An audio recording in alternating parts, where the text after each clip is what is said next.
That's our crazy maid.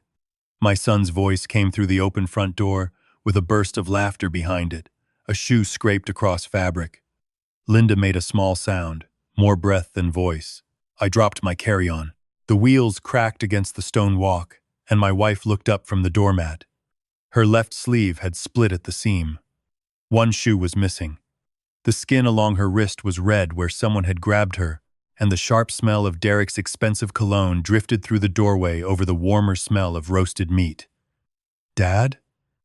Derek said. I stepped over the threshold.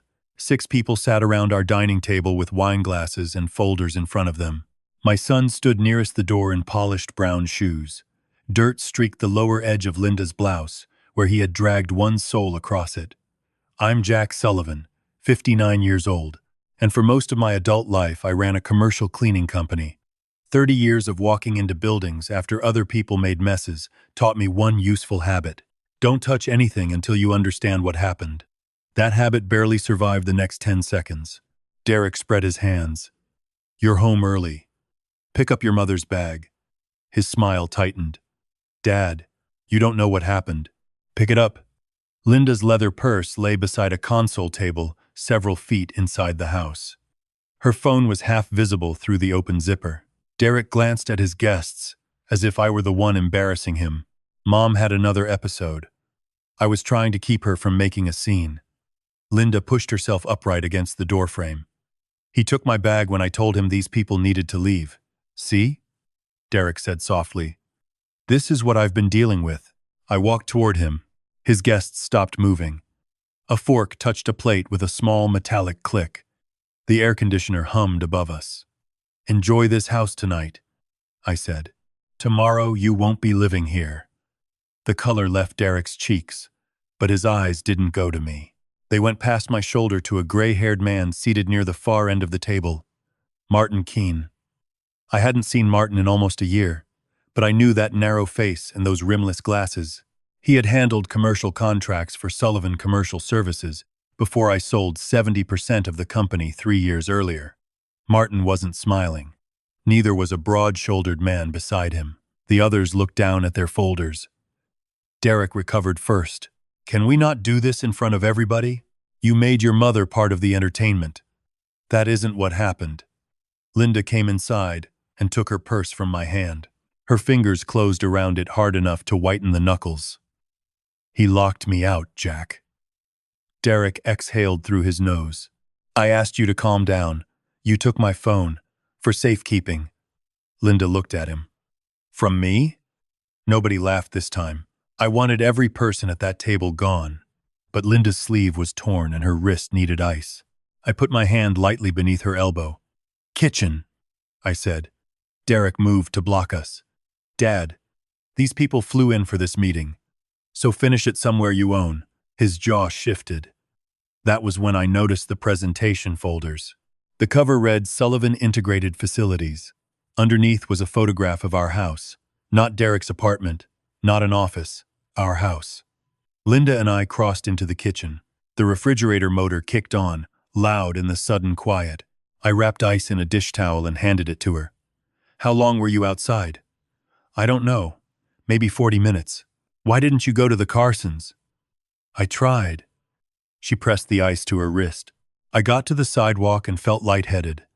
My phone was in my bag. He'd taken my keys earlier too. Said I kept misplacing them. "Did he tear your sleeve?" He grabbed the purse. I held on. She pulled the torn fabric together with 2 fingers, then let it fall. He kept calling me Linda in front of them. Not Mom. Like I was somebody he'd hired and was tired of managing. That detail stayed with me. Derek had always called her Mom, even when he was 33 and wanted something. I could remember him standing in this same kitchen at 16, stretching the word into 2 syllables before asking for my truck keys. Now he had turned her name into a piece of evidence against her. From the dining room came the soft zip of a briefcase. Linda lowered her voice. "He's been telling people I'm confused." "How long?" "A few weeks. Maybe longer when I wasn't around to hear it." "Did you tell me?" "You were in Columbus for 4 days, Jack, not 4 years." Her mouth tightened. "I thought I could handle my own son." That landed where it needed to. Footsteps approached. Martin stopped at the kitchen entrance. "Jack," he said, "I'm sorry to do this now. Why are you here?" Martin glanced toward Linda before answering. "Paul Mercer asked me to review a closing package. He's one of the investors." The broad-shouldered man from the table stood behind him, jacket folded over one arm. "Paul Mercer," he said. "And for what it's worth, Mrs. Sullivan, I'm sorry I laughed. I didn't understand what I was seeing." Linda studied him for a moment. "You understand now?" Paul nodded once. Martin held a blue presentation folder against his chest. "Derek is raising money to acquire Keystone Building Support. My involvement is limited. Paul knew I'd worked with your company and wanted another set of eyes on the documents." Derek appeared behind them. "Martin, seriously?" my son said. "You're discussing confidential material in my parents' kitchen?" Martin turned. "I'm asking a question. You can ask me." "I intend to." Derek's voice softened. "Then maybe don't make a family misunderstanding sound like something else." There it was again. Not a denial. A smaller label. I took the folder from the counter where Paul had set it. One page showed financing sources, investor capital, acquisition financing, then a line that meant little to me at first glance. Hale Bridge Capital, LLC. Working Capital Reserve Facility. Below it, in smaller print, were references to family-backed support. "Why is my house in your deck?" I asked. Derek gave a short laugh. "It's branding, Dad. Stability. History. You built a business from nothing. Investors like continuity. You told them this house supports your deal?" "I told them my family supports me." Linda set the ice pack down. "I don't." Derek looked at her with the patient expression people use on children in grocery stores. "Mom, please." Martin's eyes moved from Derek to Linda. Then he reached into his folder. "Mrs. Sullivan, did you sign any consent documents for Derek this month?" "No." Derek spoke before Martin could continue. "She signed a stack of paperwork before Dad left." Linda turned toward him. "What paperwork?" "The things we discussed. We discussed you staying here until you found another apartment." Derek rubbed 2 fingers across his forehead. "This is exactly why I didn't want to do this tonight." Martin removed one sheet of paper and placed it on the kitchen island. I didn't read the paragraphs first. I saw Linda's name at the bottom, then her signature. The shape was right. The long first stroke, the tight loop in the S, even the slight upward tilt she'd had since I met her more than 3 decades ago. Above it, the document referred to consent connected to collateral support for a reserve facility. I looked at Martin. "Where did you get this?"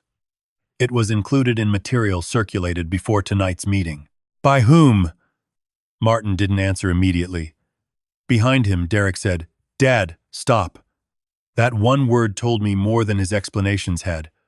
I slid the page toward Linda. She didn't pick it up. Her eyes traveled from the top line to the signature, then back again. The ice inside the towel cracked as it melted against the granite. Derek stepped closer. "Mom, you've been forgetting things lately. Before you say something you can't take back, think." Linda lifted her head. Her voice came out level. "I never signed that." Derek reached for the consent. Martin covered the page with one hand. "Don't," he said. My son stopped. For a second, nobody spoke. Then Paul Mercer cleared his throat, wished Linda good night, and led the other investors toward the front door. Chairs scraped back. Coats came off hooks. Within minutes, the house that had been full of laughter held only the hum of the refrigerator and the faint clink of someone collecting wine glasses in the dining room. Derek watched the last car leave. "You just cost me a room full of people I spent 6 months getting to the table." Linda still had the ice against her wrist. "You should have rented a conference room." He ignored her and looked at me. "Dad, we need to talk privately." "We are. I mean, without Mom turning everything into something it isn't." Linda folded the towel around the melting ice. "Careful, Derek. You're running out of ways to call me stupid without using the word." His mouth opened, then closed. "Pack your things," I said. Derek gave a tired little laugh and walked out of the kitchen. I heard the dining room cabinet open, then shut. When he returned, He carried a clear plastic folder. "You want to do this formally?" he asked. "Fine." He pulled out 3 pages and set them beside Martin's consent. At the bottom of the last page was my name, my signature. The document said I had agreed to let Derek remain in our home through the end of the year while he completed his acquisition financing. I didn't sign this. Derek leaned against the island. "You sign plenty of things you don't remember. Not this. You signed it before your Columbus trip. I left for Columbus 4 days ago." "Exactly." The ease in his voice bothered me more than shouting would have. He had an answer ready before I finished the question. Martin adjusted his glasses. "Jack, don't make any decisions about possession tonight." Derek smiled at him. "Thank you. That wasn't for you," Martin said. "I called Elaine Porter, an attorney who had handled personal property matters for Linda and me for years. It was late, and I expected voicemail. She answered on the 4th ring. After I gave her the shortest version I could, Elaine said, "Do not change the locks tonight. Don't put his belongings outside. Don't shut off utilities. Send me whatever he handed you, and we'll determine what it is and what rights, if any, he can claim from it. He's living in my house without paying rent, and he's been there since July. I'm not telling you he gets to stay forever. I'm telling you not to hand him an argument by doing something reckless." Across the island, Derek tapped one finger against the plastic folder. I said, "Understood. Photograph everything. Preserve the originals. Call me in the morning." When I ended the call, Derek pushed away from the counter. "So I'm not packing. You're not touching either of these documents," I said. He smiled. "Good night, Dad." His footsteps climbed the stairs. Martin remained long enough to photograph the pages exactly where Derek had placed them. He did not take the originals. Instead, he emailed himself notes about the time, the people present, and what Linda had said when she saw the consent. "Boring is useful right now," Martin told me. "Dates, copies, who handled what. Don't improve the story. Preserve it." That sounded like the lawyers I had trusted in business. Nobody promised a dramatic answer by breakfast. Paul paused at the front door before leaving. "Jack," Derek told us, "the house was part of a family support package.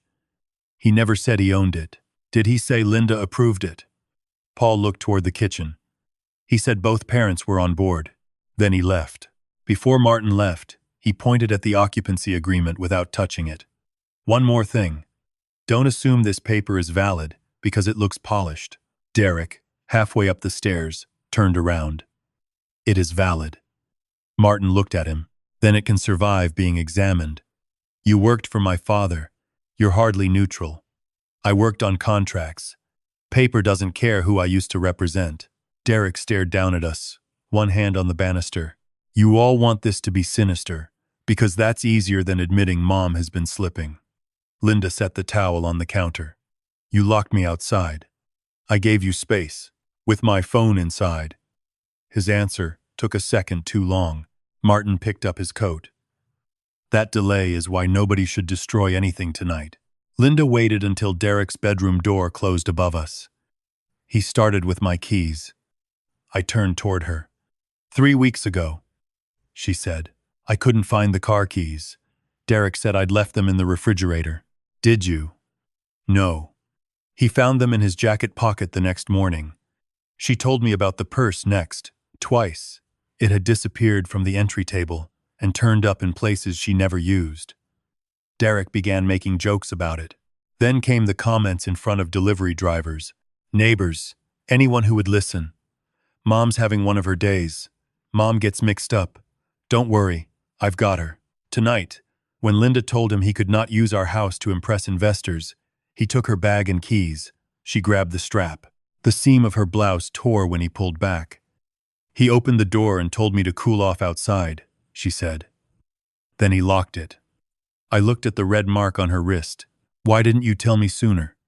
Linda's eyes stayed on the wet towel. "Because I thought a 57-year-old woman should be able to tell her own son to knock it off without calling her husband in Ohio." No accusation in her voice. That made it worse. Before we went upstairs, I remembered the cameras. We had installed a doorbell camera and a driveway camera years earlier after a string of package thefts in the neighborhood. The account was in my name. Derek could silence notifications on the tablet in the kitchen, but the master login was mine. My laptop was still in my carry-on. I opened it at the dining table and signed into the cloud account. Friday's files were there. So were Thursday's, Wednesday's. Nothing had been wiped. I clicked the thumbnail from shortly before I arrived. The image opened on Linda near the front door, and Derek facing her from inside. I stopped it before the audio played. Not yet. First, I wanted copies preserved somewhere Derek couldn't reach. I downloaded the files to an external drive, then checked the small desk in my study for another reason entirely. Elaine had told me to preserve originals, and I wanted envelopes, old signatures, anything that might help us compare what Derek had produced. A wooden box sat in the bottom drawer. Linda had bought it for me years ago because I never threw away cards from the kids. Christmas, Father's Day, birthdays. I lifted the lid. Several cards were missing. I knew because I had a ridiculous habit. Whenever Derek or Rachel gave me a card worth keeping, I wrote the year lightly on the back before putting it away. The stack jumped from one year to another in 3 places. Linda stood in the doorway. "What are you looking for?" "I'm not sure." That was the truth. My phone chimed. An email from Martin. The subject line read, "Documents from tonight." Attached was the consent Linda had denied signing. Beneath it sat the email chain showing when the document had entered the closing package. It had not been added tonight. It had been circulated days earlier. I scrolled through the names. Paul Mercer, Martin Keene, Derek Sullivan, then one I had seen only as a company name in the presentation, Victor Hale. His signature block identified him with Hale Bridge Capital. A message farther down the chain referred to the Working Capital Reserve Facility and thanked Derek for providing the requested family support documentation. Linda read over my shoulder. "So he sent my signature before you even left Columbus?" "Yes. And then told me tonight I'd forgotten signing it." I closed the laptop halfway. Upstairs, a floorboard creaked. Neither of us spoke. The next morning, coffee was already brewing when I entered the kitchen. Derek sat at the table in a clean white shirt, scrolling through his phone as if the night before had been an unpleasant dinner reservation. My mug was beside the machine. He had made enough for both of us. Derek lifted his cup. "You were saying?" "You were saying?" Derek took another sip of coffee. I left my mug where it was. "Elaine will contact you today." He shrugged. "About what?" "Me living here?" "The agreement is signed." "About everything." That made him smile. Not much. Just enough to show he still thought this was a contest he understood. Linda came into the kitchen behind me. She had changed clothes, but the bruise around her wrist had darkened overnight. Derek noticed it and looked away before she reached the table. His phone buzzed. "Busy morning?" I asked. "Some of us work." Linda pulled out a chair. "Some of us steal purses." Derek set the phone face down. "Are we doing this all day?" "No," I said. "You're going to work. I'm going to find out where those documents came from." He stood, buttoned his cuff, and picked up his keys. At the doorway, Derek paused. "Maybe start with Rachel." The name stopped me. He saw it. "Why Rachel?" "She used to handle Dad's bookkeeping files," Linda said. Derek nodded. "Templates, old signatures, vendor forms. Whatever you're imagining I did. She had more access than I ever did." "You're bringing your sister into this now?" I asked. "I'm telling you where to look." His voice stayed calm, which was how Derek liked to make ugly things sound practical. Then he added, "She always needed money." The front door shut behind him. Linda looked at me across the table. Rachel and I had spoken twice in 2 years. Once on Christmas. Once when her car insurance paperwork still listed our address, and an envelope came here by mistake. Both calls lasted less than 5 minutes. Neither ended well. By 9, Martin had sent Elaine copies of the closing documents. Elaine called me from her office, while Linda sat beside me with a legal pad. "There's a certification in the package that bothers me," Elaine said. "Not because I can tell whether it's forged, I can't. But the format is old." "How old?" Martin recognized it from Sullivan Commercial Services before the majority sale. I leaned back. Rachel had worked part-time in bookkeeping from 2017 through 2019. She built vendor packets, cleaned up spreadsheets, prepared internal forms for signatures. Elaine continued. Her initials appear in the metadata of an old template version. Linda's pen stopped moving. That doesn't prove she touched this document, Elaine said. It proves the current certification appears to descend from a file she once worked on. Don't turn ancestry into guilt. I looked at Linda. She said, "Call her." Rachel answered on the sixth ring. "Dad?" Her voice had the careful distance people use when they know a conversation might turn into an argument. "I need to ask you about Derek." Silence. Then, "Of course you do. Did you give him old company templates?" "No." "Did you give him anything with my signature?" "No." "Did you help him prepare documents for Sullivan Integrated Facilities?" A car horn sounded faintly at her end. Rachel said, "Ask Derek what he wanted from me." "What does that mean?" "It means I'm at work." "Rachel." I said no. "You also said ask Derek." Her breath came across the phone slowly. "Then ask him." She hung up. Linda did not say anything for several seconds. Finally, she tapped the legal pad. That wasn't a denial of everything. She denied the documents and dodged the reason Derek's name made her want off the phone. By lunchtime, Elaine had advised me not to contact anyone else involved with the deal without counsel, so I did the one thing I could do without stepping on the legal side. I went through old memory. Not sentiment. Dates. Rachel's years at the company. Derek's visits. Who had access to what? Linda stood at the dining room window while I worked. Then she said, "I saw her here." "Who?" "Rachel." I looked up. "Late August. Maybe the last week." "You didn't tell me." "I didn't know it mattered." "What happened?" "She never came inside. Derek met her in the driveway. She handed him an envelope. Cash?" "I couldn't see." "Did they argue?" Rachel said something. Derek laughed. Then she got back in her car. That image fit too neatly with what Derek had said. Rachel always needed money. An old template with her history inside it. An envelope in the driveway. I hated how quickly suspicion could build itself if you gave it a few pieces. I called Rachel again. No answer. I texted one sentence. "I need 20 minutes. In person." "You choose where." She replied almost an hour later. "A diner in Ardmore, 3:30. Before I left for the diner, Derek sent me a text. "Rachel will lie. She always does when money is involved." I read it twice, then showed Linda. "Convenient," she said. "What is?" "He tells you where to look, then tells you how to interpret what you find." I put the phone down. Linda opened the drawer where we kept takeout menus and spare batteries. Her fingers rested on the edge for a moment. "When Rachel came here in August, Derek saw me watching from the window." "You're sure?" He looked right at me. That bothered me. If the envelope had been ordinary, there was no reason for him to care whether Linda saw it. If it wasn't ordinary, there was still no reason for him to point me toward Rachel now, unless he believed whatever I found would help him. Either way, he wanted me looking at my daughter. So I went. But I decided on the drive over that I would ask questions before I decided what her answers meant. Rachel was already in a booth when I arrived. She looked like Linda around the eyes, but that afternoon there was nothing soft in her face. Dark hair pinned up, gray blazer, coffee untouched. I sat across from her.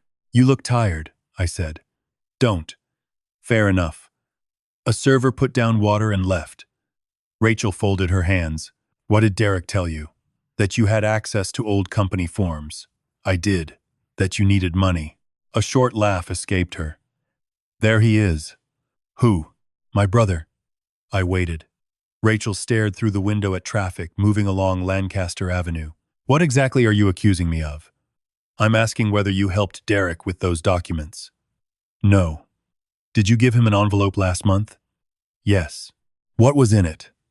Her jaw tightened. "Rachel." "Money." The diner suddenly seemed louder. Plates touching tables, ice shaking inside glasses, someone laughing near the register. "How much?" That time, 1,500. For what? She looked at me. I'm not discussing that. My hand stayed flat on the table. Your mother's signature is on a document she says she never signed. Mine is on another paper I didn't sign. Derek points me toward you. And now you're telling me you handed him cash in my driveway. Transfer, mostly. That envelope was one time. Transfer? She took out her phone. I knew you'd do this. Do what? Believe the person who says everything cleanly. Her thumb moved across the screen. When Derek talks, he sounds certain. So everybody else sounds guilty just because we have to stop and think. That isn't fair. No, it's accurate. Rachel turned the phone toward me. A banking screen showed a list of transfers. Different dates. Same recipient. Derek Sullivan. I scrolled. 1,000, 1,200, 1,500, another 1,000. The dates went back farther than I expected. How long? Since 2023. I looked up. You've been giving your brother money for 3 years. More than 3. How much? Rachel opened another screen. A spreadsheet. Of course she had a spreadsheet. At the bottom sat the total. $48,000. I read it twice. You gave Derek $48,000? Not all at once. That's supposed to help? Her coffee finally moved. She picked it up, held it near her mouth, then put it back without drinking. I heard my own voice harden. Were you paying for part of his company? Rachel's chair creaked as she leaned back. Listen to yourself. I am. No. You're building the answer you want. What answer do I want? The one where both your kids turned out rotten and you somehow missed it. That landed harder than I expected. Rachel looked down at the transfers. I should have told you sooner. I know that. Then tell me now. Her fingers closed around the phone. I didn't help Derek. Then why did you pay him? She looked straight at me. I was paying him to keep his mouth shut. Keep his mouth shut about what? Rachel looked toward the window instead of answering. Outside, a delivery truck hissed to a stop at the curb. The sound carried through the diner glass, followed by the clatter of dishes from the kitchen. Her coffee had gone untouched long enough for a pale skin to form across the top. Rachel, she rubbed her thumb along the edge of her phone. December of 2021, she said. I went to a holiday party in Conshohocken. I drank too much. I drove anyway. I did not interrupt. There was an accident. Nobody died. Nobody was badly hurt. I was charged. I dealt with it. Paid what I owed. Did what the court required. Took the classes. All of it. That's what Derek has on you? No. Her answer came too fast. Rachel unlocked her phone and scrolled through a folder before turning the screen toward me. A paused video showed her standing beside a damaged car, hair loose, mascara streaked under one eye. Derek's voice was visible only as a small caption marker from the file. He got there before the police, she said. I called him because I was scared and stupid. He recorded me. Why? He said he wanted proof I wasn't hurt. The video began. My daughter's younger face filled the screen. Her speech was thick. She said she had been drinking, said she should never have driven, then said something uglier about wishing the other driver had just stayed home. Rachel stopped the clip. That line, she said. He keeps that line. What does he threaten to do with it? Send it to my employer. Post it. Strip away everything that happened after and make it look like I laughed about hurting somebody. You didn't. I know what I said. Her voice dropped. I also know what it sounds like. I sat back. So he started asking for money. Not right away. He waited. How long? Until 2023. First it was 500 because his rent was short. Then 1,000. Then he needed help with a deposit.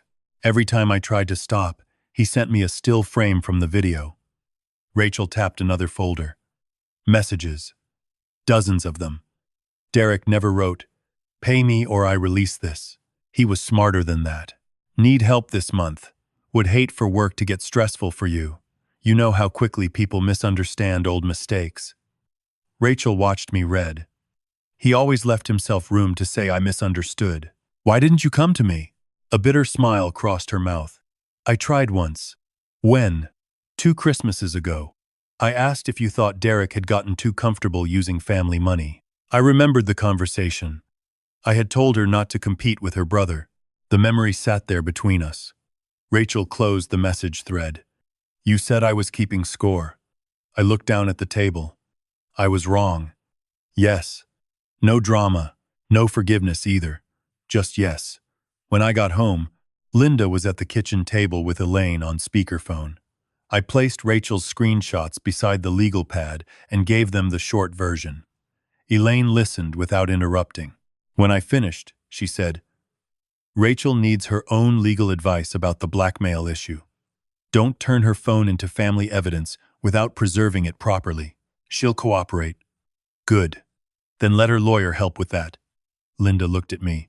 What does this tell us about Derek? That he's been using people for longer than we knew. Elaine's voice came through the phone. It also tells us not to assume every ugly thing proves the financial case. Keep the lanes separate. That was harder than it sounded. Martin joined the call for 5 minutes and reduced the deal to language I understood. Keystone is an operating business, he said. Derek doesn't have $6.8 million sitting in a checking account. Investors and lenders are being asked to trust that the company buying Keystone will have enough cash and support to survive after the purchase. So my name makes him look safer. Your name, your history, and what appears to be your willingness to stand behind part of the risk. Linda pushed the guarantee away from her. Appearances again, Martin said. That is exactly why the documents matter. For decades, I had taught employees that a clean lobby meant nothing if the locked supply room was a disaster. Derek had built a clean lobby. Family name. Nice house. Polished deck. Investors at our dining table. Now, I was finally looking behind the door. I wanted one pile, one answer.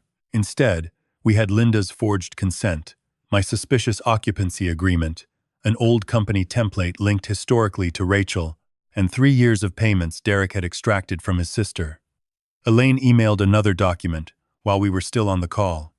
Open the attachment titled, Limited Personal Guarantee. I did. My name appeared at the bottom. Again, above it, the document said I would stand behind part of a financing package connected to Derek's planned acquisition of Keystone Building Support. What exactly is he buying? Linda asked. Elaine answered carefully. Derek's company wants to acquire Keystone for roughly $6.8 million. The investor group provides part of the purchase money. There's acquisition financing. And there's a separate reserve facility meant to show the new company can keep operating after closing. And my house? Your house has not been sold or transferred. Don't let Derek's presentation confuse that issue. But the package includes representations that Jack and Linda are providing family-backed support. I stared at my signature. What does Victor want? Elaine paused. Right now, what we can say is that Victor Hale is connected to Hale Bridge Capital and appears in the financing communications. We do not know more than the documents support. That mattered. No guessing. Not yet. I called Rachel again from the kitchen. She answered with, What now? I need the full message history. A long silence followed. All of it? Yes. There are things in there that make me look pathetic. I'm not asking you to look good. Linda reached across the table and tapped the speaker button. Rachel, she said, how long do you want Derek holding your throat? Rachel did not answer immediately. Then came a small sound, like a chair moving. Mom, I'm here. You know? Enough. Another pause. I'll send everything to Elaine, Rachel said. Not to Dad. That's fine, I told her. No edits. No screenshots you choose. The whole thread. I understand. An hour later, Elaine called back. One message matters for context, she said. I'm forwarding it now. The message was from Derek to Rachel. Sent 3 weeks earlier. Once Dad signs what Victor wants, I'm done with all of this. Linda read it twice. That doesn't sound like a man waiting to see whether you'll help him, she said. No. It sounded like a man with a deadline. For the first time since I came home, I thought we had enough pressure to make Derek stop. Not enough to prove every document. Enough to make him understand that Rachel was no longer isolated. Linda was no longer silent. And I was no longer looking at each paper by itself. I sent him one message. We need to talk tonight. Rachel has given counsel the full history. His reply arrived less than a minute later. Congratulations. Then nothing. At 7, Derek did not come home. At 8, Elaine called. Jack, I just received a letter from counsel representing Derek and Sullivan Integrated Facilities. Linda lowered the television remote. What kind of letter? A demand that you cease contacting investors and stop interfering with the acquisition. It characterizes this as a family dispute and says Derek believes you are trying to damage his business because of the housing disagreement. I stood at the end of the couch. He's threatening me? He's creating a record. That distinction was colder. Elaine continued. There's something else. The letter attaches a copy of the limited guarantee and states that Derek relied on it in good faith. I went back to the laptop and opened the guarantee. This time, I read the signature block slowly, not the name, the language above it. Signed by Jack Sullivan. Presented as authorization. Used as if I had already agreed. Linda stood behind my chair. He's still pretending he's waiting for you to sign? I shook my head. No. The paper made that clear now. Derek was not waiting for my signature anymore. He had already started signing for me. The signature sat at the bottom of the guarantee like it belonged there. That was the problem. If it had been sloppy, crooked, or obviously copied, I could have dismissed it as amateur work.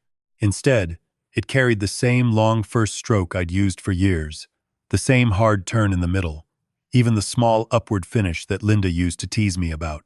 Elaine told me not to touch the original, so I printed a working copy. Then I went back to the wooden box in my study. Linda stood beside the desk while I laid out the cards in rows. Father's Day, birthdays, Christmas, anniversaries from the kids when they were younger. The missing years bothered me more now that I knew what Derek had done with my name. Which ones are gone? Linda asked. 2 birthdays, 1 Father's Day, maybe more. You wrote the year on the back of all of them? Most. She picked up one card and turned it over. My handwriting was there. 2017. Linda gave me a look. You really did catalog greeting cards. I ran a cleaning company. We labeled spray bottles. That almost got a smile. Almost. I signed a blank sheet of paper several times. Then I stopped. Elaine had already warned me. Do not manufacture comparison samples and convince yourself you've proven something. So I put the pen down. By mid-morning, she had arranged for an independent document examiner to review copies and the originals through counsel. His name was Peter Lang, and he sounded unimpressed by everything. That helped, Peter said. Similar handwriting is not the same thing as proving who created a document. I understand. No, most people say they understand and then ask me whether I can tell which family member did it. I looked at Linda. She raised one eyebrow. Peter continued. I can examine characteristics. I can compare known samples. Digital records may matter more than the pen strokes if these documents were assembled electronically. So the cards matter? They may provide known writing samples. They may also matter if someone scanned them. But a birthday card is not a confession. Nothing dramatic. Good. After the call, Linda opened another drawer. Remember when Derek joked about your signature? No. At dinner last spring, you signed the check at that steakhouse. He said you signed everything exactly the same way. I thought about it. A booth. Derek laughing. Rachel rolling her eyes. He had taken the receipt before the server returned. At the time, it meant nothing. Now it stayed in the room with us. Elaine asked me to preserve the home office computer and scanner logs without poking around enough to alter anything.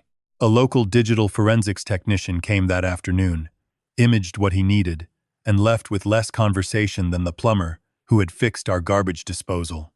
2 hours later, he called Elaine. She put us on speaker. There are scan events involving image files that appear to contain signature fragments, she said. That does not identify the user by itself. When? Several over the last 2 months. Linda folded her arms. Since Derek moved in. Yes, Elaine said. But correlation is not identity. We need the account activity and file history. What about the cards? Still looking. The front door opened. Derek walked in carrying a garment bag over one shoulder.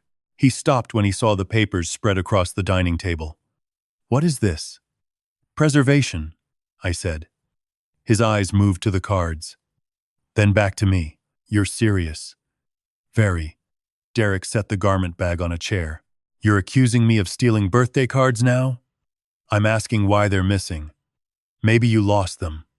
Linda spoke from the kitchen doorway. That explanation seems to work for everything around here. Derek ignored her. You've got lawyers, computer people, old cards all over the table.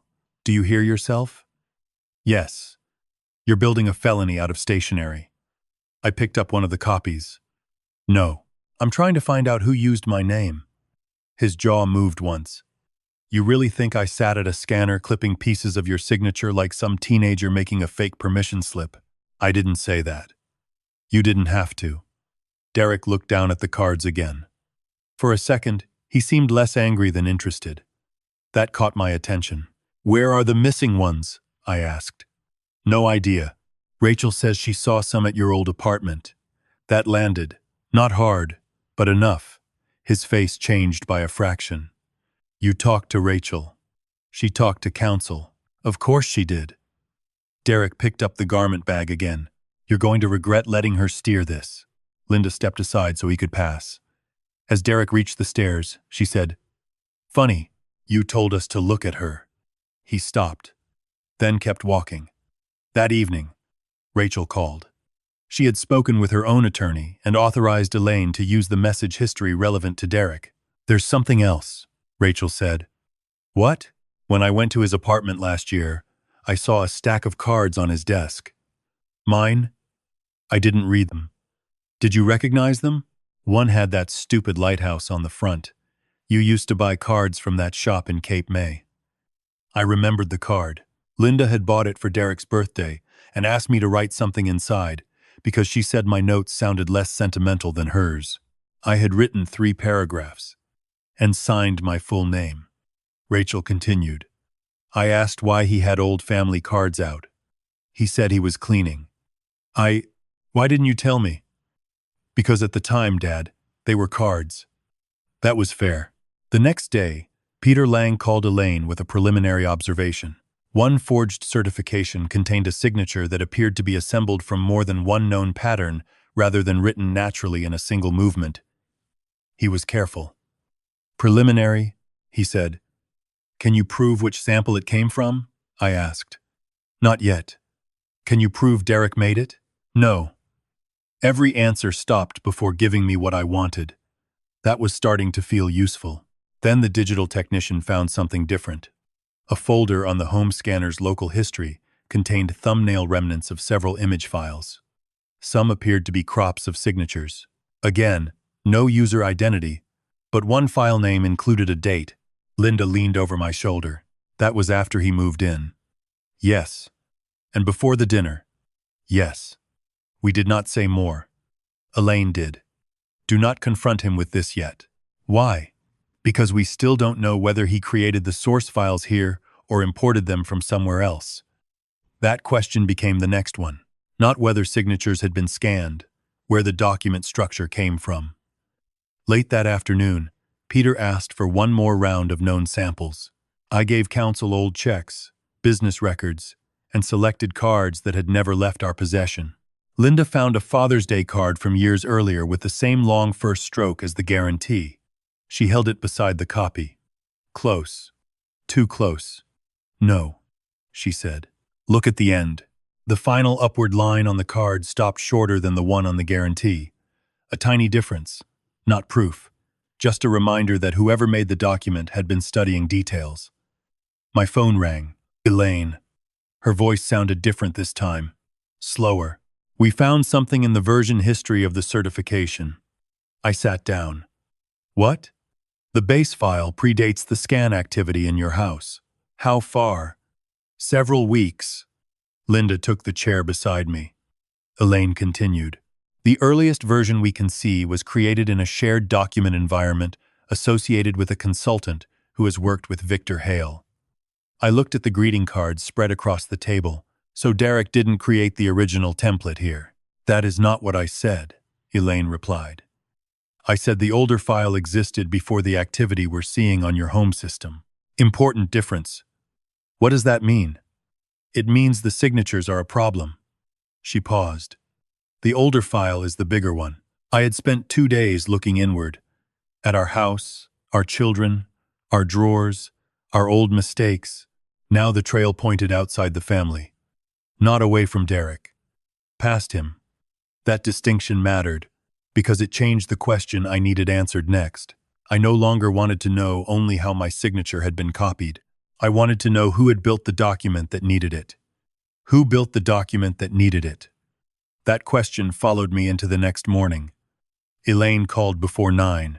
We traced the earliest visible version of the certification to a shared document environment used by a consultant named Aaron Pike. Who is he? He has done contract work for Halebridge Capital. Linda was standing at the sink. She turned off the water. Victor's company.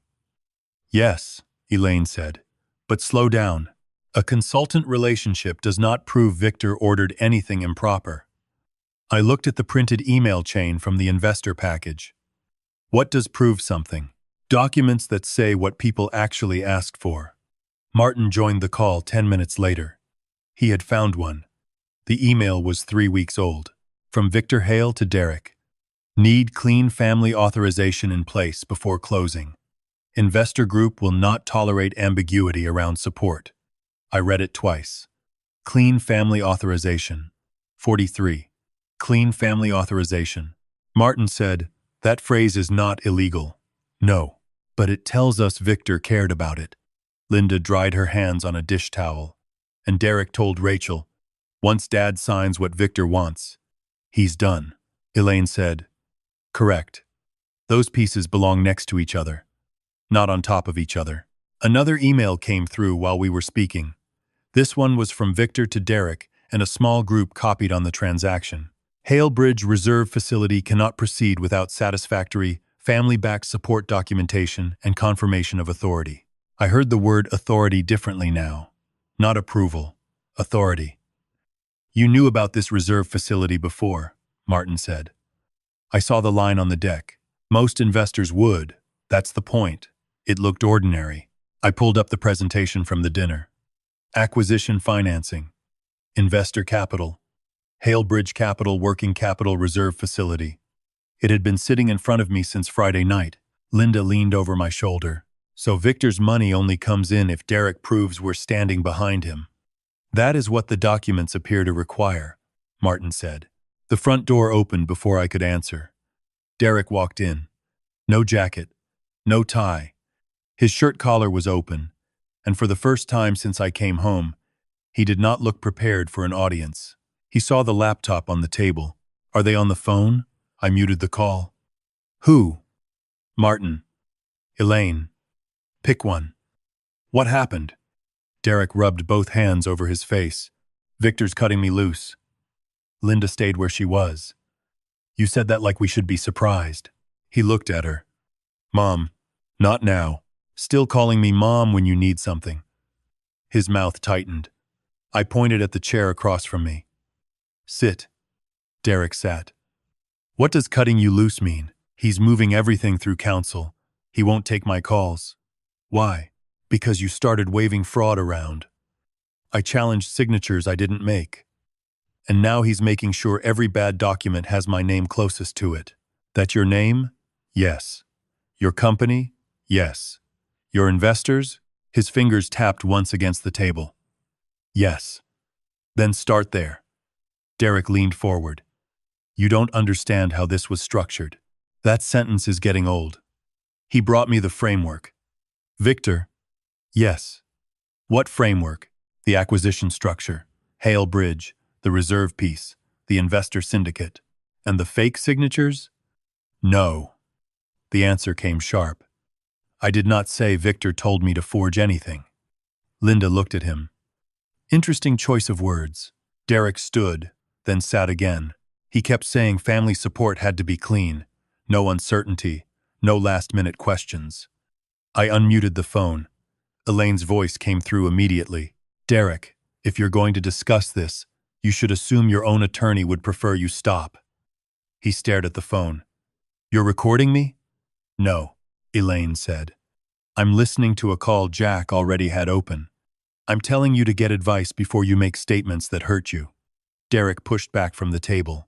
Fine. He pulled out his phone. Read this, instead. He forwarded an email to me. From Victor. Solve the signature problem before final review. I do not care how complicated family dynamics are. Closing cannot carry this uncertainty. I looked up. You think this clears you? It shows he knew. It shows he knew there was a signature problem. He pushed me. You still had choices. Derek's palm hit the table once. Do you think deals this size happen because everybody politely waits for perfect conditions? Linda answered before I could. No. I think they happen because people sign their own names. The silence after that lasted 3 seconds, maybe 4. Derek's phone buzzed again. He ignored it. I went back to the emails. One thing had changed. Victor was no longer just a name at the bottom of a financing chain. He had asked for clean authorization. He had told Derek to solve a signature problem. He had tied Halebridge money to family-backed support. But none of that erased the cards, the scanner activity, Rachel's payments, or Linda being locked outside our house. Not 1 inch of it. Rachel came over that afternoon. She did not sit near Derek. He stayed upstairs. Elaine had asked everyone to keep separate copies of anything relevant, so Rachel brought a printed packet of messages, in addition to the digital export her lawyer was preserving. She placed it on the table. If Victor used him, good, she said. Let Victor burn too. Linda looked at her daughter. That isn't the same thing as making Derek innocent. I didn't say it was. You sounded close. Rachel's shoulders dropped. I'm tired of him always finding a bigger person to hide behind. That sentence stayed with me. Derek had hidden behind my business reputation, then behind Linda's supposed confusion, then Rachel's old access. Now Victor. Every layer gave him another explanation. None gave him back the right to sign my name. By evening, Elaine had organized the evidence into 2 tracks. Derek's conduct, Victor's involvement. Simple labels, separate questions. That made more sense than my instinct to pile everything into one accusation and swing. I asked Linda what she thought. She was folding the towel she had used on her wrist 2 nights earlier. I think if Victor did something wrong, prove it. And Derek. Same answer. Her fingers pressed the towel flat. Don't rescue our son by lying about another man. I nodded. That was the line. Not revenge first. Accuracy first. Whatever came after could stand on that. Martin sent 1 more email before dinner. Not to explain Victor. To narrow him. The attached chain showed the closing date had been on the calendar for weeks. No surprise deadline. No sudden emergency invented because Jack Sullivan had started asking questions. Victor had been working toward Friday all along. That mattered. So did another detail. Derek had forwarded the clean authorization request to himself minutes after receiving it, then opened the family support folder from his home account later that night. Elaine warned me not to jump from access to authorship. I didn't, but the timeline no longer looked like random paperwork drifting through a deal. It looked like pressure moving in one direction, then documents appearing in another. I wrote the dates down by hand. Victor asks. Derek accesses. Family signatures appear. Not proof of the whole thing. A sequence. For now. That was enough. Around 8, Derek came downstairs again. He had changed clothes. Dark slacks. Blue shirt. No jacket. His face looked older than it had at dinner, though maybe I was only seeing him without the performance. I need to know what you're planning, he said. I'm preserving documents and challenging anything carrying our names. You're going to kill the deal. If the deal needs fake signatures, it should die. It doesn't, then it should survive verification. Derek looked toward Linda. She did not help him. He lowered his voice. Victor is setting this up so I take the whole fall. You keep saying that. Because it's true. Then prove his part. I'm trying. For once, do it without asking your family to carry yours. His mouth moved, but no words came. The phone in his hand lit again. This time he looked. Then at me. What? Derek turned the screen around. A calendar invite. Closing. 2 days away, he said. You want to separate everybody's responsibility? Fine. His thumb tapped the date. Then you'd better move fast. I looked at the scheduled time. Derek's voice dropped. Victor closes in 48 hours. 48 hours. I repeated it after Derek went upstairs. Linda stood beside the dining table with both hands resting on the back of a chair. The investor deck was still open on my laptop. Closing date, Friday. Halebridge. Family support. Everything had been there before I knew what I was looking at. Elaine called again before 9 that night. Here's what happens next, she said. We notify the relevant parties that Jack and Linda dispute the signatures and any claimed authorization. We request preservation of records. We do not accuse anyone of a crime in a mass email. We do not threaten investors. We make the problem impossible to ignore. What about the closing? If the people funding it cannot verify authority, they decide whether they are willing to proceed. Martin added, that is their risk decision, not yours. I liked that better than pretending I could stop a multi-million-dollar transaction with one angry phone call. By 8, the next morning, Elaine had sent formal notices through counsel. My signature was disputed. Linda's signature was disputed. Any representation that we had pledged family support was disputed. Records were to be preserved. Derek came downstairs while I was reading the final copy. You sent it. Yes. You copied Paul. Elaine sent it to the parties who received the documents. He laughed once. No humor in it. You know what this makes you look like? Someone who didn't sign. It makes you look like a father using lawyers to destroy his son's business. Linda walked into the room carrying her tablet. And what does locking your mother outside make you look like? Derek pointed at her without looking away from me. This is what I'm talking about. She takes one bad argument and turns it into a campaign. Linda set the tablet on the table. One bad argument. Her voice stayed low. Let's watch it. Derek's face changed. Not much. Enough. I logged into the camera account. We had already preserved the cloud files, but I had not watched the full sequence with Linda. Elaine had asked us to wait until copies were secured. Now they were. The doorbell camera showed Linda near the entry table. Derek stood inside the open door. The audio was clear. You cannot use our house for this, Linda said on the recording. Mom, they're already coming. Then call them. You're making this harder than it needs to be. I'm saying no. The camera caught Derek taking her purse. Linda grabbed the strap. Fabric tore. The sound was small and ugly. Then Derek opened the door wider. Go cool off. Give me my phone. You need a minute. He pushed the door shut. The deadbolt clicked. Linda sat beside me while the footage continued. Outside, she tried the handle twice. Then she walked toward the driveway. The second camera picked her up, crossing toward the sidewalk, one hand against the stone wall for balance. She stopped near the mailbox, turned back, and eventually sat beside the door. No screaming, no attack, no episode. Just a woman locked outside her own house without her phone. Derek stood several feet away from us now. You don't know what happened before that. Linda looked at him. The camera does. He left without another word. Elaine sent the relevant portion to counsel for the investor group, with the context limited to Derek's claims about Linda's reliability and the family support documents. Paul Mercer called Martin within the hour. Martin called me afterward. Paul is withdrawing his support pending investigation. I sat down. One investor who brought me in. Does that stop closing? Not by itself. Of course not. Nothing useful happened by itself. Before Victor called, Elaine had one more caution. The footage proves what happened at the door, she said. It does not prove who created the financial documents. Use it for the claim Derek made about Linda. Nothing more. That distinction mattered because Derek had spent days mixing everything together. Her memory, my temper, his housing arrangement, the acquisition. If we did the same thing, only in our favor, we would be copying his method.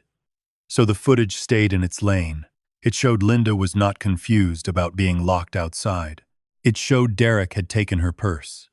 It showed his later description of an episode, left out the part where he created the situation.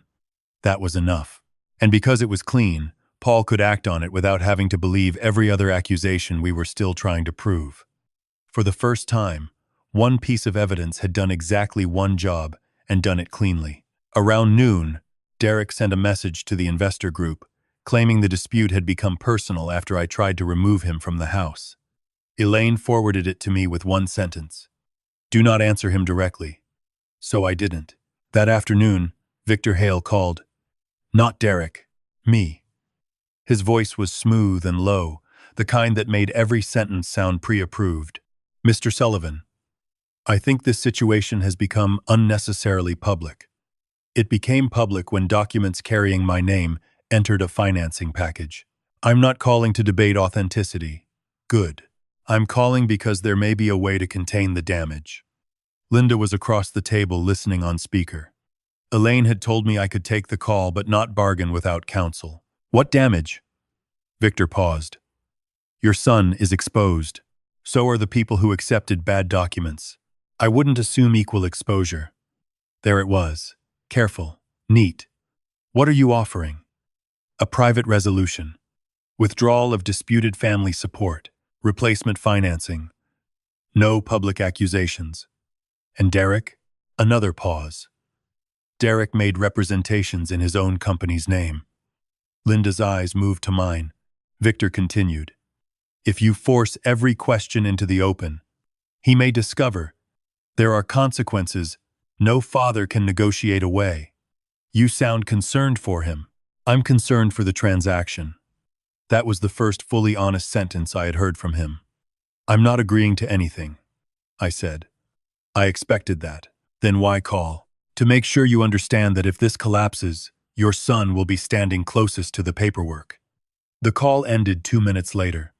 Elaine rang us almost immediately. "What did he say?" I repeated it.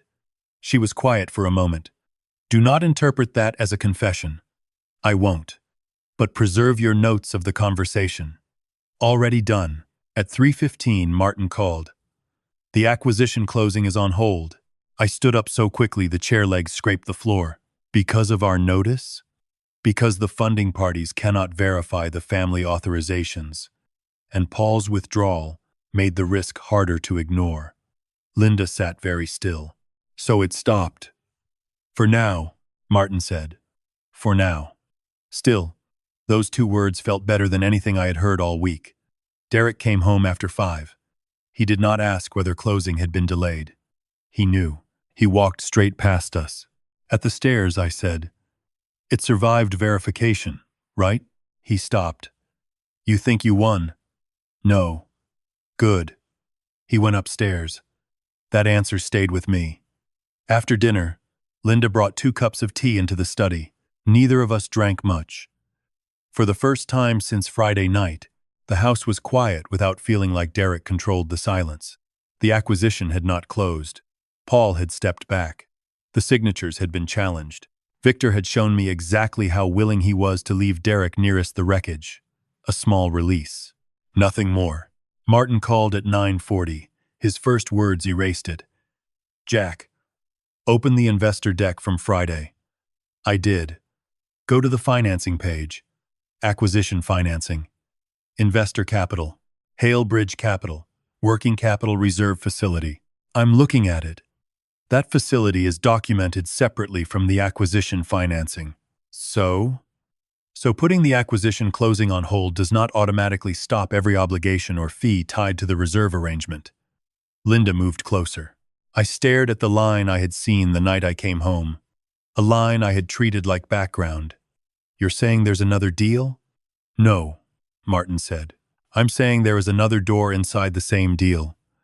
I scrolled through the deck. Same company. Same Victor. Same family support language. It had been there from the beginning.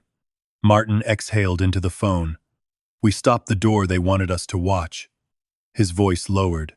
This one was already in the paperwork. I kept the investor deck open after Martin hung up. Hale Bridge Capital.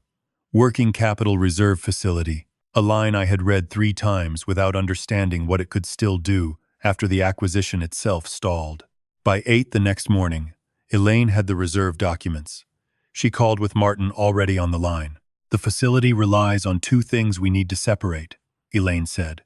The family-backed guarantee, which you dispute, and a certification that Derek has authority to use certain historical performance materials tied to Sullivan Commercial Services. I looked at Linda. That certification has my signature too? Yes. Even if I had signed it, could I give him that authority? Martin answered.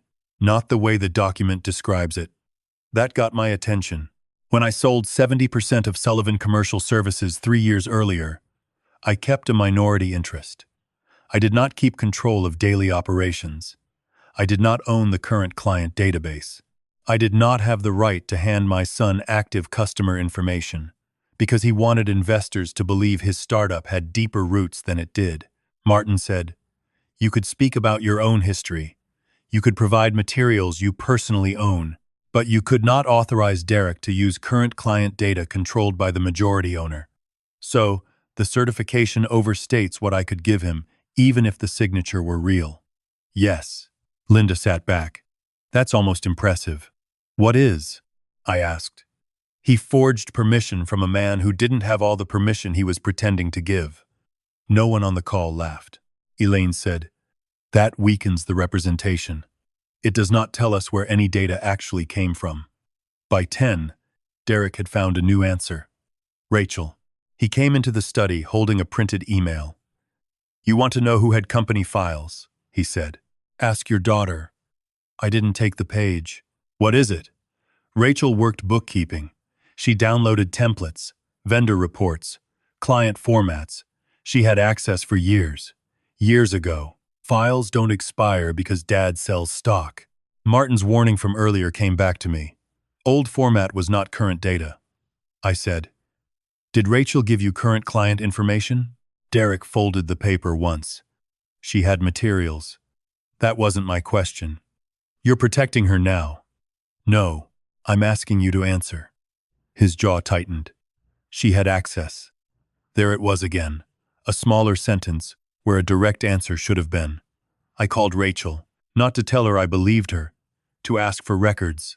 She arrived after lunch with her attorney copied on an email to Elaine and a laptop bag hanging from one shoulder. Derek stayed upstairs. Rachel put the laptop on the dining table. "You want everything I still have from those years?" "Everything relevant," I said. "Old templates, emails, messages with Derek. If something makes you look bad, it still goes." She stared at me. "At least you're consistent now." "I'm trying." Rachel opened an archived email folder. Most of it was exactly what Martin had described. Old, blank forms, vendor setup sheets, internal layouts. Nothing that proved she had current customer information. Then she found the message. From Derek. Sent months earlier. "Can you send me the old client format you used at Dad's company? Victor will do the rest." Rachel's reply sat beneath it. "No, I'm not sending company material for your pitch. Use public numbers or get permission," Derek answered later. "It's a format, not nuclear codes." Rachel had replied once more. Still no. I read the exchange again. "Anything after that?" "Nothing from me." "Did you send him files another way?" "No." Her attorney had already arranged for the laptop and email export to be preserved, so we were not relying on whatever happened to be visible on the screen. Elaine called after reviewing the thread. "This helps establish Rachel refused that request. It does not prove Derek never got material somewhere else." Rachel leaned back in her chair. "I'll take that." "You should," Linda said. "It's more than you gave us 3 years ago." Rachel looked down. "I know." No defense this time. By mid-afternoon, Martin confirmed that several performance tables in Derek's deck resembled historical layouts from Sullivan Commercial Services, but the data sources still needed to be traced. That was enough for the Investor Council to challenge the certification tied to Hale Bridge. Not a victory. Another question the financing could not answer cleanly. Then Derek's phone stopped ringing. I noticed because for days it had been vibrating on counters, tables, even the arm of the couch. That afternoon, nothing. At 4:30, he came downstairs and stood near the kitchen island. "Victor won't take my calls." Linda kept slicing an apple. "You mentioned that yesterday. This is different." Halebridge Council says all communication goes through them now. So call your lawyer. I did. And? Derek looked at me. They're separating themselves. From what? From me. His voice had lost the polished edge. I waited. He pulled out a chair but did not sit. Victor built the structure. He brought in Pike. He pushed the reserve facility. He kept telling me what had to be fixed. And you fixed it. I solved problems. By using our signatures? Derek looked toward the hallway. You want him to walk away? No. Then tell them he made me do it. The request was so simple that for a moment I thought I had heard it wrong. Tell who? Investors. Council. Whoever. Tell them. Victor controlled this. Did he control you when you locked your mother outside? That has nothing to do with the deal. Did he make you take Rachel's money? Derek's lips pressed together. This is exactly why I can't talk to you. You can talk. You just want me to edit. I want you to tell the part that matters. The part that saves you. The part that puts responsibility where it belongs. Linda set the knife down. It belongs in more than one place. Derek looked at her, then back at me. If you keep treating this like some moral lesson, Victor wins. No, I said. If Victor did something, we prove it. If you did something, you own it. His hand closed around the back of the chair. You really want your son carrying all of this? I want my son carrying his part. The refrigerator clicked off. Quiet filled the kitchen. Derek sat at last. For several seconds, he stared at his phone. Then he said, "Fine." He opened a voicemail. Victor left this 3 weeks ago. Why didn't you show us before? Because I thought I could fix everything. He set the phone on the table. Before pressing play, I called Elaine. She joined by speaker and asked one question. Was this voicemail left for you voluntarily? Yes. Then play it. Victor's recorded voice filled the kitchen. Derek, I saw the latest package. The authorization issue is still not clean, and I need you to stop sending versions that create more questions than they answer. Halebridge cannot have uncertainty attached to family support. Get it corrected before final review. Call me when it's done. The message ended. Nobody moved. Derek looked at me. There. He knew. Elaine spoke first. He knew there was an authorization issue. He told me to fix it. Yes, that's what I've been saying. Elaine's voice stayed flat. It is not the same as telling you to forge signatures. Derek pushed his chair back. You people need everything spelled out like a children's book. No, I said. We need evidence. He stared at the phone. For the first time, the thing he had offered as a rescue looked smaller on the table than it had in his hand. But it mattered. Victor knew the authorization was not clean. He knew revised versions were circulating. He pressed Derek to correct the problem before final review. That did not erase Derek's choices. It did something else. It gave us one more piece that had to be placed beside the emails, the version history, and the documents already carrying our names. Not an ending. A link. I wrote down the timestamp from the voicemail and the date of Victor's email about clean family authorization. They were close enough to matter, but not enough to answer the next question by themselves. Sequence again. Pressure. Revision. Signature. Use. If the chain was real, the dates would have to agree, and now I needed to know whether the rest of the chain would hold. The dates did agree. Not all at once. Not neatly. Elaine spent the next morning putting the voicemail, the emails, the version history, and the document activity into a single timeline. Martin handled the transaction records. Peter Lang sent his updated document review. The digital technician added account activity from the home scanner and the shared files. Nobody called it proof by itself. That was the point. One piece said Victor wanted the authorization cleaned up. Another showed Derek opened the family support folder soon afterward. Then came revised versions. Then our signatures appeared. Then Derek used the documents. A sequence. Elaine called just after lunch. Jack, I need you to look at one date. Linda sat beside me at the dining table. What date?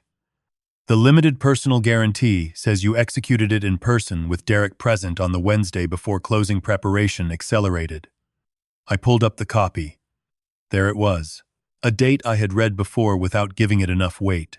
Wednesday. Where were you? Elaine asked. Columbus. Can you prove it without relying on your memory? Yes. For once, the answer came easily. I had flown to Ohio that Monday to help a former client with a facilities transition. The airline confirmation was still in my email. The hotel had sent a receipt. The client required visitors to sign in and use temporary badges. Martin said, "Get all of it." I did. Flight confirmation, hotel folio, client meeting schedule, visitor log, a receipt from a restaurant near the hotel. None mattered much alone. Together, they put me in Columbus from Monday afternoon until Friday morning. Linda ran one finger down the guarantee. So, according to this, Jack was sitting with Derek signing papers in Pennsylvania while he was sleeping in a hotel in Ohio. Elaine answered, "That is what the document claims." The next question was, who had put that claim into the package? Derek came home before sunset. He knew something had changed because Elaine had already notified his attorney that the guarantee's execution date was disputed by independent travel records. He walked into the dining room without taking off his coat. "You dragged my lawyer into another date argument?" I kept my voice level. "Where did I sign the guarantee?" Derek stopped. "What?" "The limited guarantee. Where did I sign it?" He looked toward Linda. "This again?" "Answer." "In the house." "Where?" His eyes moved to the papers. "I don't remember. You told people I signed it in person." "I said you signed it." "The document says you were present." Derek pulled out a chair but stayed standing behind it. "Dad, you signed papers all the time." "Where?" He rubbed his forehead. "In your office." "Which office?" "The downstairs office." "After dinner." The words came out before he seemed to hear them himself. Linda looked at me. I did not react. Elaine had told me not to turn conversations into traps, and I wasn't going to pretend one sentence solved the case. But it mattered. The downstairs office detail was not in the copy Derek's attorney had received that morning. The execution language identified the parties and date. It did not describe a room. I asked, "Who told you it happened there?" Derek's face tightened. "You just asked where." "Yes." And I answered, "Based on what?" "Because I remember. I was in Columbus." He stared at me. "No, you weren't." I turned the laptop around. The airline confirmation sat on the screen. Then the hotel record. Then the visitor badge log. Derek's hand slipped from the chair. "You came back early." "Friday." He looked at the guarantee again. The room got quiet enough that I could hear Linda's fingernail touch the edge of the paper. Derek finally said, "Then the date is wrong." "Maybe." That answer surprised him. I continued, "Maybe the date is wrong. Maybe the location is wrong. Maybe your memory is wrong. That's why we don't build this on one sentence." His mouth hardened. "You've already decided." "No. The records are deciding." He pushed the chair under the table harder than necessary. "You think Victor's name disappears because you found a hotel receipt?" "No." "Good. I think everybody keeps their own part." That shut him up for a moment. Later that evening, Elaine explained why the travel records mattered. "They do not prove every signature is forged," she said. "They directly contradict Derek's current explanation and the execution story attached to this guarantee. Put that beside the metadata, document history, signature analysis, investor communications, and the disputed consents." Peter's updated review arrived an hour later. His wording stayed cautious. Several signatures showed features consistent with digital assembly or reproduction rather than natural execution. Not all, several. The home scanner history showed signature image activity during the period Derek lived with us. The shared version history connected earlier document structure to Pike's environment. Rachel's messages showed Derek asked for old client formats, and she refused. Victor's emails showed pressure around clean authorization. His voicemail confirmed he knew revised packages were creating questions. Derek's own company had submitted the final versions. No miracle witness. No confession, just pieces that stopped contradicting each other. By the next morning, Elaine told me the matter had moved beyond a private disagreement over documents. Counsel for the investor group had preserved the disputed package. The majority owner of Sullivan Commercial Services had been notified that Derek may have represented authority over business materials he did not control. Rachel's lawyer was handling the blackmail records separately, and Derek's counsel wanted to discuss the house. That last part surprised me. "Why now?" Elaine said. "Because continuing the occupancy fight gives nobody much benefit, and the agreement he relied on is itself disputed." "What are they proposing?" "A written surrender of possession. He leaves voluntarily on an agreed date, returns keys, removes his property, and neither side pretends that resolves the financial issues." Linda was standing by the window. "When?" "Tomorrow afternoon, if everyone signs." I looked toward the stairs. Derek had spent days treating the house like another document he could use. Now his lawyer wanted the housing dispute separated from everything else. Elaine added, "If you agree, you do not change the locks until he has surrendered possession under the agreement." "I know. Say it anyway. I don't change the locks until he's out." "Good." Derek signed that evening, not cheerfully. Before Derek left the dining room that night, he tapped the guarantee with one finger. "You keep talking about records like they're neutral. They're quieter than people. That doesn't make them honest." "No, it makes them checkable." He looked at the Columbus dates again. For years, Derek had been good at making every disagreement depend on whose version sounded stronger. A receipt could not be embarrassed. A hotel log did not care that he was my son. The client badge system had no opinion about our family.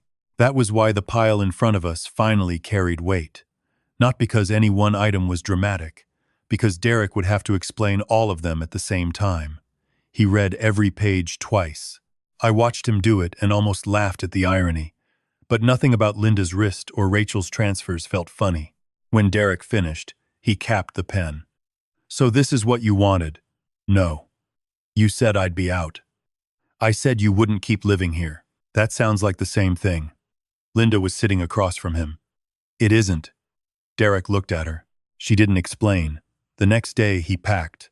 No shouting. Cardboard boxes moved down the stairs one at a time. The scrape of packing tape carried through the hallway. A garment bag, 2 suitcases, computer equipment. At the front door, Derek held the old house key between 2 fingers. He placed it in Elaine's courier envelope. Then he looked at me. "You know this doesn't make the rest of it true."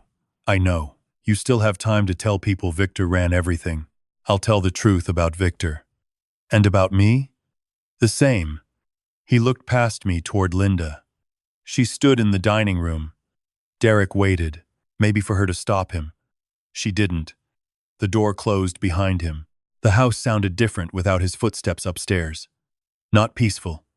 Empty, in a new way. Linda walked to the table, where the surrender agreement lay beside the guarantee. She touched neither. After a while, she said, "He's going to ask to come back." I looked at the closed door. This time, I knew she was right. Linda was right. Derek called 3 days later. Not me first. Elaine. His attorney had told him the acquisition was dead. The investor group would not fund Sullivan Integrated Facilities with disputed family authorization still attached to the file, and Hale Bridge would not proceed with the reserve facility while its underlying support documents were being challenged. By then, the majority owner of Sullivan Commercial Services had demanded explanations about the performance materials in Derek's deck. Paul Mercer had formally withdrawn. Other investors followed. Nobody needed a dramatic announcement. The deal simply stopped moving. Documents that once made Derek look connected now made people ask who had actually authorized what. Elaine called me that afternoon. "Civil claims are being evaluated," she said. "Transaction costs, representations, document use. The criminal side, if any, will take its own course. Do not expect instant charges, and do not expect every bad act to become a criminal case." "What about Victor?" "His communications are being preserved. The consultant connection, the version history, his emails, and the voicemail all matter. What they prove about his conduct will be handled separately. So he doesn't just walk away. I didn't say that. Same careful voice. Same refusal to give me a movie ending because I wanted one. I had come to appreciate it. Rachel stopped paying Derek that week. She called Linda before she called me.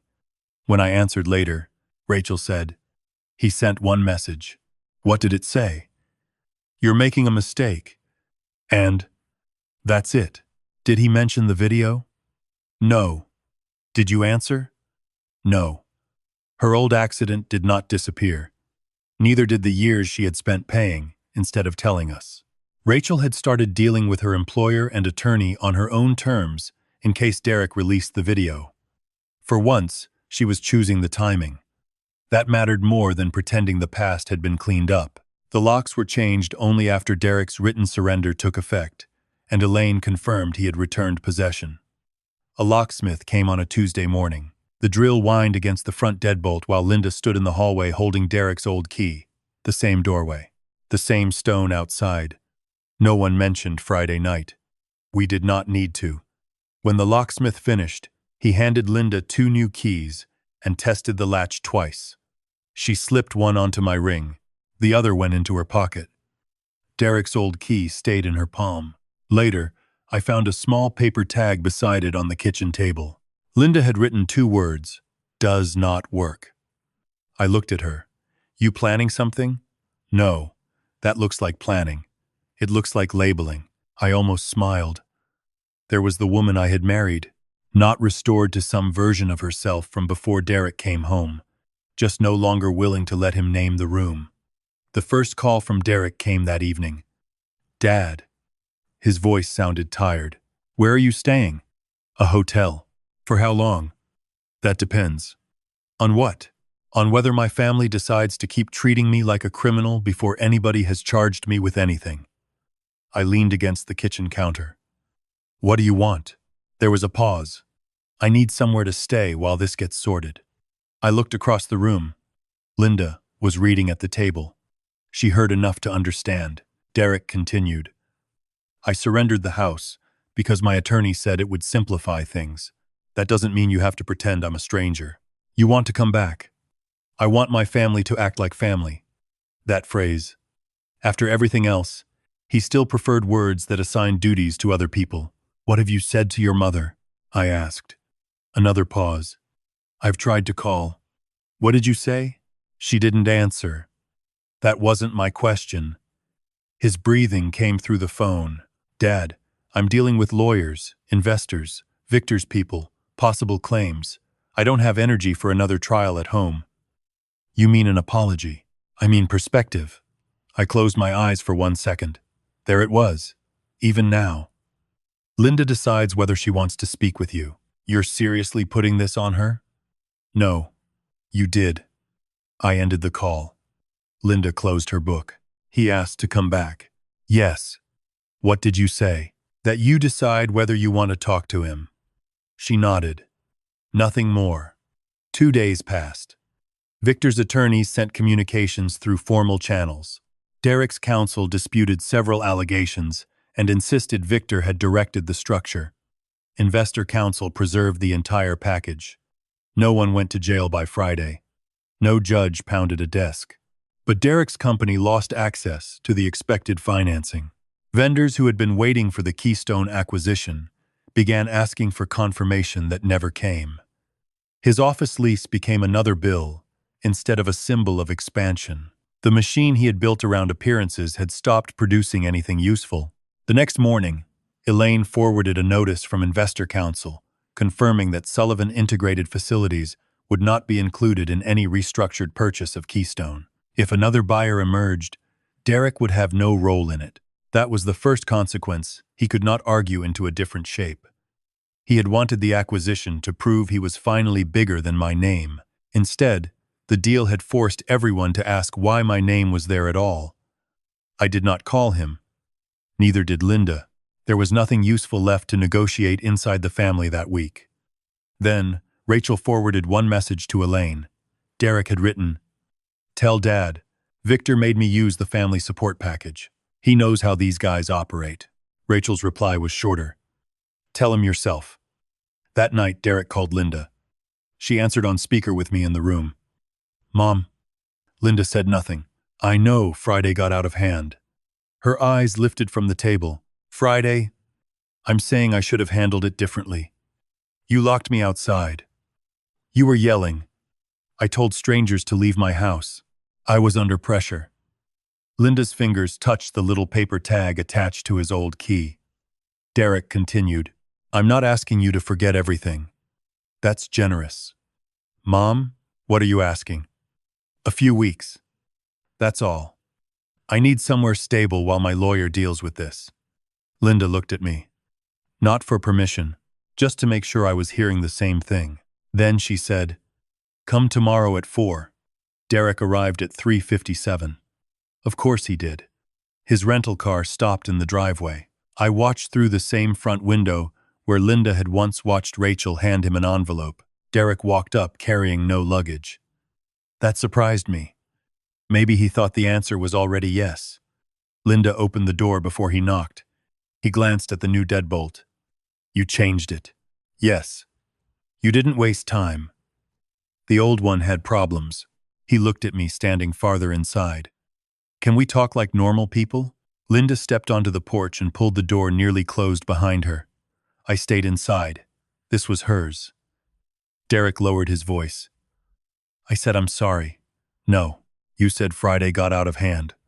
What do you want me to say? Linda reached into her pocket. The old key rested on her palm. Derek recognized it. His shoulders loosened slightly. For half a second, he misunderstood. Linda handed it to him.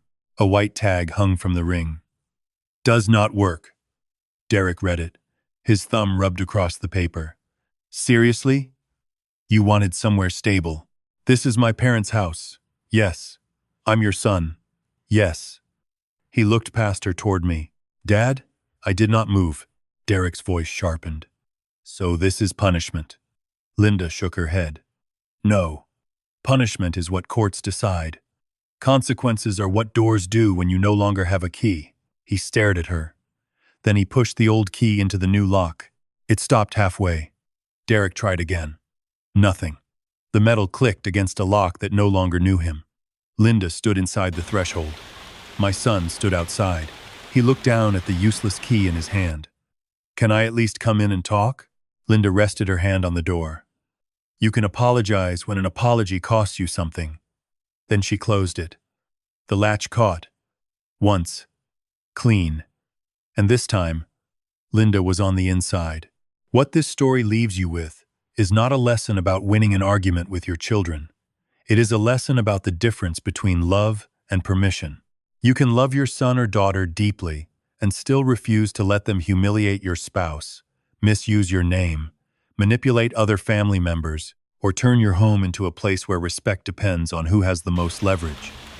Being a parent does not require you to surrender every boundary you have spent a lifetime building, and being family does not give anyone a permanent exemption from consequences. You also learn why facts matter when a family conflict becomes complicated.